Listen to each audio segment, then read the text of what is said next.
السلام علیکم دوستو، میں ہوں احمد۔ تمام دیکھنے اور سننے والوں کو میرا سلام۔ ناظرین گرامی، ارشاد باری تعالیٰ ہے، اللہ تعالیٰ نے حرمت والے گھر کعبہ کو لوگوں کے قیام کا ذریعہ بنایا ہے۔ کعبہ مسجد حرام کے وسط میں واقع ایک عمارت ہے جو اللہ تعالیٰ کا قابل احترام گھر ہے۔ خانہ کعبہ مسلمانوں کا قبلہ ہے جس کی طرف رخ کر کے عبادت کی جاتی ہے۔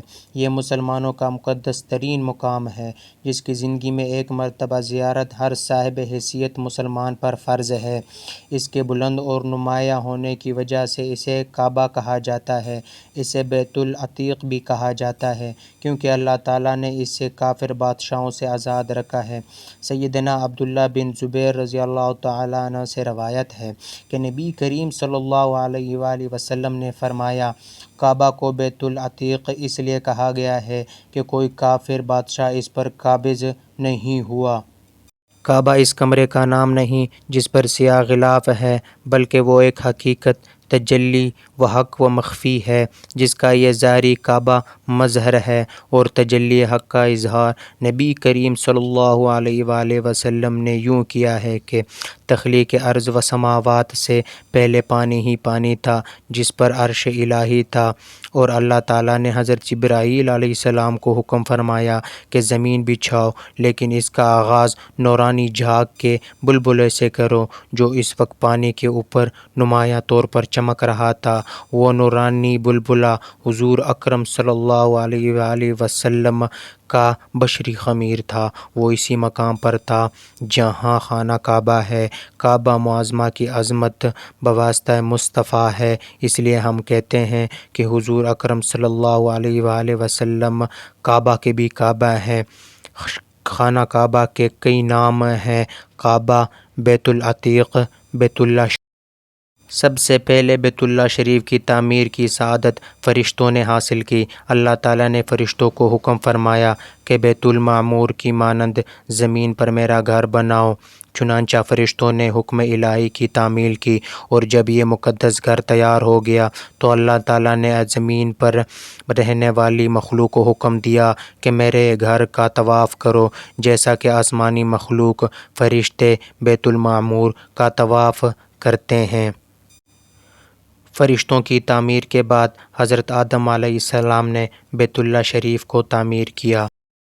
حضرت عبداللہ بن عباس رضی اللہ تعالیٰ عنہ سے روایت ہے، جب اللہ تعالیٰ نے حضرت آدم علیہ السلام کو جنت سے نکالا اور زمین پر بھیج دیا تو ان کا سر آسمان سے لگتا تھا اور ان کے پاؤں زمین پر تھے، اور ان کو فرشتوں کی عبادت آواز سنائی دیتی تھی۔ حضرت آدم علیہ السلام خوف خدا کی وجہ سے کشتی کی طرح لرزتے اور کانپتے تھے۔ اللہ تعالیٰ نے ان کا قد کم کر کے 60 ہاتھ کر دیا۔ حضرت آدم علیہ السلام نے بارگاہ یزدی میں ارشاد کیا، یا الہی، مجھے فرشتوں کی آواز سنائی کیوں نہیں دیتی؟ تو اللہ تعالیٰ نے جواب دیا کہ اے آدم، تو اپنی غلطی کی بدولت ان کی آواز سننے سے محروم ہوا ہے۔ پھر حکم دیا زمین پر میرا ایک گھر تیار کرو اور اس کے گرد طواف کرو اور مجھے یاد کرو، جس طرح فرشتوں کو میرے عرش کے ارد گرد طواف کرتے ہوئے آپ نے دیکھا ہے۔ یہ حکم سن کر حضرت آدم علیہ السلام نے اس کی تعمیر کی طرف توجہ مبذول کی۔ آپ علیہ السلام مکہ معظمہ پہنچے اور بیت اللہ شریف کو تعمیر کیا۔ جب حضرت آدم علیہ السلام نے خانہ کعبہ کا طواف کیا تو اس وقت سے بیت اللہ شریف کا طواف مسنون قرار پایا۔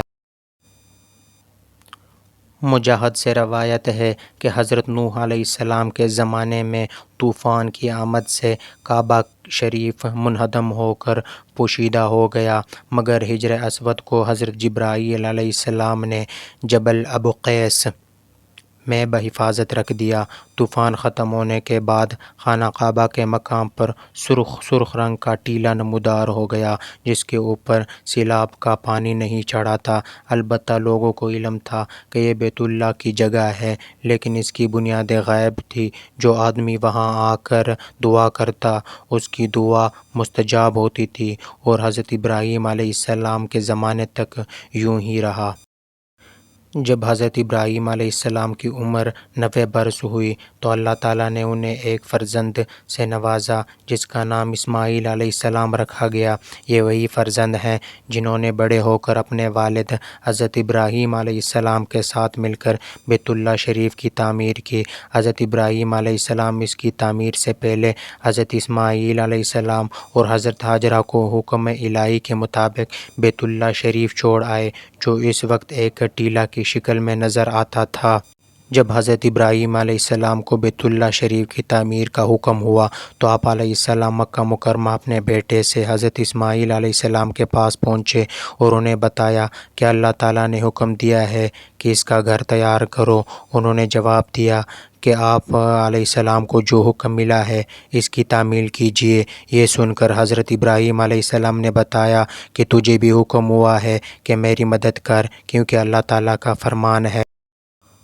اور ہم نے ابراہیم اور اسماعیل کو تاکید فرمائی کہ دونوں مل کر میرے گھر کو طواف، رکوع اور سجدہ کرنے والوں کے لیے پاک صاف رکھو۔ دونوں باپ بیٹا اس مقام پر چلے گئے جہاں حضرت ہاجرہ علیہ السلام نے حضرت جبرائیل علیہ السلام کے بتلانے پر جھونپڑی بنائی ہوئی تھی۔ دونوں کو بیت اللہ کی بنیادوں کی خبر نہ تھی۔ پھر اللہ تعالیٰ نے ایک ایسی ہوا بھیجی جسے ریح النحجوج کہتے تھے۔ اس نے بیت اللہ کی جگہ جھاڑو دیا جس سے بیت اللہ کی بنیادیں نظر آنے لگیں، اور دونوں باپ بیٹا بنیادیں کھودنے میں مصروف ہو گئے، اور پھر انہوں نے پہلی بنیاد پر ہی کعبہ کی بنیاد رکھی، جیسا کہ ارشاد باری تعالیٰ ہے۔ اور اس وقت کو یاد کرو جب ابراہیم علیہ السلام اور اسماعیل علیہ السلام کا خانہ کعبہ کی بنیادیں اٹھا رہے تھے۔ حضرت ابراہیم و اسماعیل علیہ السلام نے مل کر بیت اللہ کی دیواروں کو بلند کیا۔ حضرت ابراہیم علیہ السلام تعمیر کا کام کرتے اور حضرت اسماعیل علیہ السلام پتھر لا کر انہیں دیتے، اور دونوں کی زبان پر یہ دعا: اے ہمارے پروردگار، یہ کام ہماری طرف سے قبول فرما، یقیناً تو خوب سننے والا اور جاننے والا ہے۔ جب دیواریں بلند ہونے کی وجہ سے حضرت ابراہیم علیہ السلام زمین پر کھڑے ہو کر تعمیر کرنے سے قاصر ہو گئے تو ایک پتھر نیچے رکھ کر تعمیر کرنے لگے۔ اللہ تعالیٰ کو حضرت ابراہیم علیہ السلام کا کام انتہائی پسند آیا، اس لیے اللہ تعالیٰ نے ان کے پاؤں کے نشانات پتھر پر قائم کر دیے تاکہ یہ ان کی مومن نسل اور دوسروں کے لیے یادگار بنے رہیں۔ اسی پتھر کو مقام ابراہیم کے نام سے پکارا جاتا ہے، جس کے متعلق اللہ تعالیٰ نے فرمایا: ابراہیم کے کھڑے ہونے کی جگہ کو مقام نماز بنا۔ حضرت ابراہیم و اسماعیل علیہ السلام نے بیت اللہ شریف کی تعمیر 5 پہاڑوں کے پتھروں سے کی تھی: طور سینا، طور زیتا، جبل لبنان، جبل جودی، جبل حرا۔ آپ علیہ السلام نے جو بیت اللہ شریف تعمیر کیا، اس کی آسمان کی جانب بلندی 9 ہاتھ اور عرض زمین 32 ہاتھ تھا۔ اب یہ رکن شامی سے رکن غربی تک جہاں حجر اسود واقع ہے 22 ہاتھ ہے۔ اس کا طول رکن غربی سے رکن یمانی تک 31 ہاتھ ہے۔ رکن اسود سے رکن یمانی تک 20 ہاتھ ہے۔ مکعب شکل ہونے کے باعث بیت اللہ شریف کو کعبہ کے نام سے موسوم کیا گیا۔ حضرت آدم علیہ السلام کی بنیادوں کو حضرت ابراہیم علیہ السلام نے مضبوط کیا اور ایک دروازہ بنا دیا جو زمین سے متصل تھا۔ اس دروازے کے کواڑ نہیں تھے۔ بعد میں بادشاہ تبع اسعد الحمیری نے دروازہ بنوا کر کواڑ لگوائے اور ایرانی طرز کے کنڈے لگوا کر غلاف چڑھایا اور قربانی کی۔ تعمیر کے دوران جب حضرت ابراہیم علیہ السلام حجر اسود کے مقام پر پہنچے تو آپ علیہ السلام نے حضرت اسماعیل علیہ السلام سے فرمایا کہ جاؤ ایک پتھر تلاش کر کے لاؤ جسے یہاں لگانا ہے تاکہ لوگوں کے لیے طواف شروع کرنے کا نشان بن جائے۔ لیکن آپ علیہ السلام تلاش کرنے کے باوجود ایسا پتھر تلاش نہ کر سکے۔ جب واپس آئے تو دیکھا حضرت ابراہیم علیہ السلام کے پاس ایسا پتھر ہے جس کی روشنی چاروں طرف پھیلی ہوئی تھی۔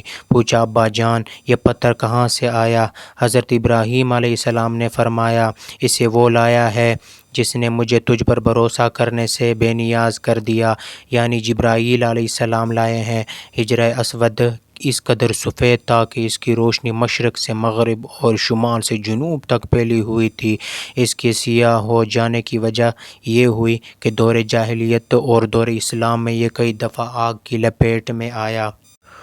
قریش مکہ نے کعبہ کی تعمیر اس لیے کی تھی کہ ایک عورت نے کعبہ کو دھونی دی تو ایک شرارہ غلاف کعبہ پر گر گیا اور آگ لگ گئی۔ ہر سمت سے دیواریں پھٹ کر کمزور ہو گئیں۔ قریش کی تعمیر سے قبل کعبہ کی تعمیر میں مٹی یا چونا لگایا گیا تھا۔ باہر کی جانب دیواروں کے اوپر پردے ڈالے جاتے تھے اور اندرونی جانب سے پردے باندھے جاتے تھے۔ کعبہ کی تعمیر میں تمام قریشی قبائل نے اپنے اپنے طور پر الگ الگ پتھر جمع کیے، پھر کعبہ کی تعمیر شروع کی۔ جب عمارت حجرہ اسود تک اونچی ہو گئی تو ان میں حجرہ اسود کو نصب کرنے کا جھگڑا شروع ہو گیا۔ 4-5 دن اسی جھگڑے میں گزر گئے۔ اس وقت قریش میں سب سے بزرگ شخص مغیرہ بن عبداللہ بن عمر بن مخزوم تھے۔ انہوں نے تجویز پیش کی کہ اس شخص کو فیصل مان لو جو کل صبح تک سب سے پہلے مسجد میں داخل ہو۔ سب اس بات پر راضی ہو گئے۔ اگلے دن سب سے پہلے مسجد میں داخل ہونے والے رسول اللہ صلی اللہ علیہ وآلہ وسلم تھے۔ سب کہنے لگے یہ امانت دار شخص ہے، ہم اس کے فیصلے پر راضی ہیں۔ جب آپ علیہ السلام نے تمام صورتحال دیکھی تو فرمایا میرے پاس ایک کپڑا لاؤ۔ جب کپڑا لایا گیا تو آپ صلی اللہ علیہ وآلہ وسلم نے اپنے دست مبارک سے حجر اسود اس میں رکھا اور فرمایا ہر قبیلہ اس کپڑے کا کوئی نہ کوئی کنارہ پکڑ لے، پھر سب مل کر اٹھاؤ۔ جب سب اصل جگہ پر پہنچے تو آپ صلی اللہ علیہ وسلم نے اپنے دست مبارک سے حجر اسود کو اس جگہ پر نصب فرمایا۔ حضرت عبداللہ بن زبیر حضرت ابوبکر صدیق رضی اللہ تعالیٰ عنہ کے نواسے اور حضرت اسماء رضی اللہ تعالیٰ عنہ کے صاحبزادے ہیں۔ واقعہ کربلا کے بعد اہل حجاز نے انہیں اپنا خلیفہ تسلیم کر لیا۔ یزید ملعون نے انہیں مطیع کرنے کے لیے حصین بن نمیر کی سپہ سالاری میں ایک بھاری لشکر مکہ مکرمہ کی طرف روانہ کیا اور جنگ و جدال کا سلسلہ شروع کر کے سنگ دلی کا مظاہرہ کیا۔ اس نے کوہ ابو قیس پر منجنیق نصب کر کے اس گھر بیت اللہ پر گندھک، رال اور دیگر آتش گیر مادے پھینکنے شروع کیے۔ چنانچہ آتش بازی کی وجہ سے بیت اللہ شریف کا غلاف اور رکن یمانی نذر آتش ہو گیا۔ حصین بن نمیر نے 10 ربیع الاول 64 ہجری تک مکہ کا محاصرہ جاری رکھا۔ 10 ربیع الاول کو یزید کی مرگ کی خبر سن کر محاصرہ اٹھا لیا گیا اور وہ ناکام واپس لوٹ گیا۔ حضرت عبداللہ بن زبیر رضی اللہ تعالیٰ عنہ نے 3 دن استخارہ کرنے کے بعد کعبہ کو بالکل زمین کے برابر کر دیا اور حضرت ابراہیم علیہ السلام کی بنیاد کو بھی کھدوایا اور نئی تعمیر انہی بنیادوں پر کروائی۔ آپ رضی اللہ تعالیٰ نے کعبہ کی تعمیر چونے سے کروائی جو یمن سے منگوایا گیا تھا۔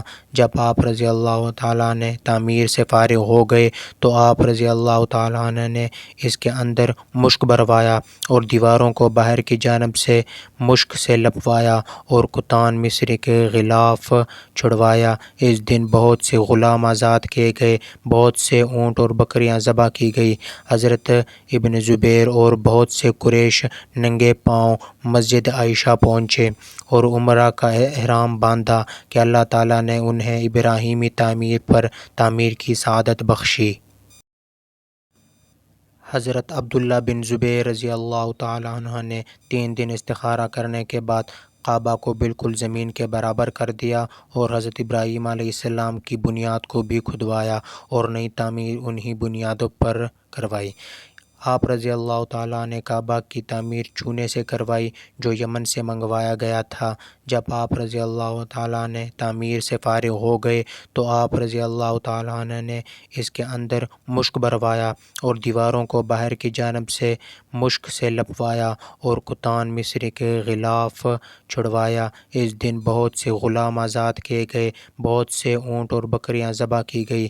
حضرت ابن زبیر اور بہت سے قریش ننگے پاؤں مسجد عائشہ پہنچے اور عمرہ کا احرام باندھا کہ اللہ تعالیٰ نے انہیں ابراہیمی تعمیر پر تعمیر کی سعادت بخشی۔ عبد الملک بن مروان اموی خاندان کا چشم و چراغ تھا۔ نشہ اقتدار کی وجہ سے اس کی طبیعت میں ہوس ملگیری اس قدر پیدا ہو گئی کہ اسے اپنے ملک پر صبر نہ آیا۔ حضرت عبداللہ بن زبیر کی خلافت کو للچائی ہوئی نگاہوں سے دیکھنے لگا اور 72 ہجری میں حجاج بن یوسف کو حضرت عبداللہ بن زبیر کو مطیع کرنے کے لیے روانہ کر دیا۔ حجاج نے مکہ پہنچ کر محاصرہ کر لیا اور بیت اللہ شریف پر گولہ باری شروع کر دی اور بیت اللہ شریف کی دیواریں خستہ حال کر دیں۔ حضرت عبداللہ بن عمر بھی اسی سال خانہ کعبہ کی زیارت اور حج بیت اللہ کے ارادے سے مکہ معظمہ تشریف لائے۔